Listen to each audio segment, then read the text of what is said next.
আসসালামু আলাইকুম ভিউয়ার্স, আজ আমি তৈরি করে দেখাবো কিভাবে খেজুর গুড় দিয়ে খুব সহজেই কলার পিঠা তৈরি করা যায়।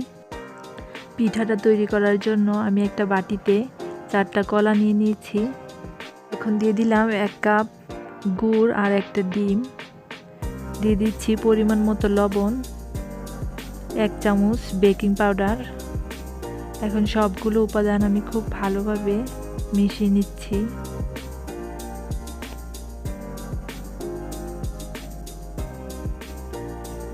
সব কিছু ভালোভাবে মিক্স করা হয়ে গেলে আমি এখানে দিয়ে দিলাম আধা কাপ আটা আর 1.5 কাপ চালের গুঁড়া দিয়ে দিচ্ছি। এখন আমি আবারও সবগুলো উপাদান ভালোভাবে মিশিয়ে নিব। এখন আমি একটু একটু করে দুধ দিয়ে মিশ্রণটা তৈরি করে নিচ্ছি। আর পিঠার মিশ্রণটা এরকম ঘন হবে। আজকের পিঠাটা আমি একটা স্টিলের বাটিতে তৈরি করব, আর বাটিতে আমি তেল ব্রাশ করে নিয়েছি। এখন এতে আমি পিঠার মিশ্রণটা ঢেলে দিচ্ছি। এখন আমি একটা চামচ দিয়ে বাটির মিশ্রণটা ঢেলে দিচ্ছি। বাটিটা আমি একটু ঝাঁকিয়ে নিচ্ছি, ভিতরে কোনো বাতাস থাকলে সহজেই বেরিয়ে আসবে।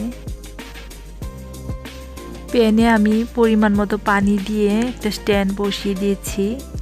এখন বাটিটা মাঝখানে বসিয়ে দিব। বাটিটা খুব ভালোভাবে বসিয়ে দিয়েছি মাঝখানে। এখন একটা স্টিলের প্লেট দিয়ে আমি ঢাকা দিয়ে দিচ্ছি।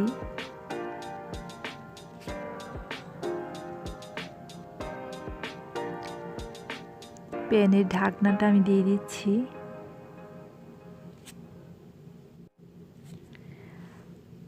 আর এই পিঠাটা তৈরি হতে 40 মিনিট সময় লেগেছে।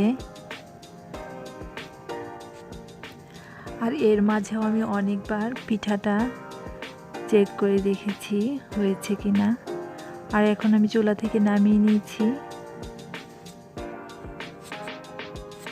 আর এখন আমি সাইড দিয়ে একটা চাকু দিয়ে কেটে দিচ্ছি যাতে সহজেই পিঠাটা বেরিয়ে আসে।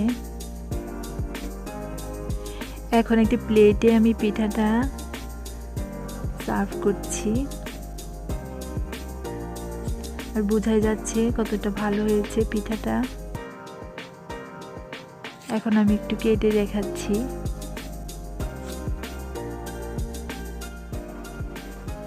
তৈরি হয়ে গেল মজাদার কলার পিঠা। আর এই পিঠাটা বানানো খুবই সহজ। আশা করি আপনারা বাসায় ট্রাই করবেন।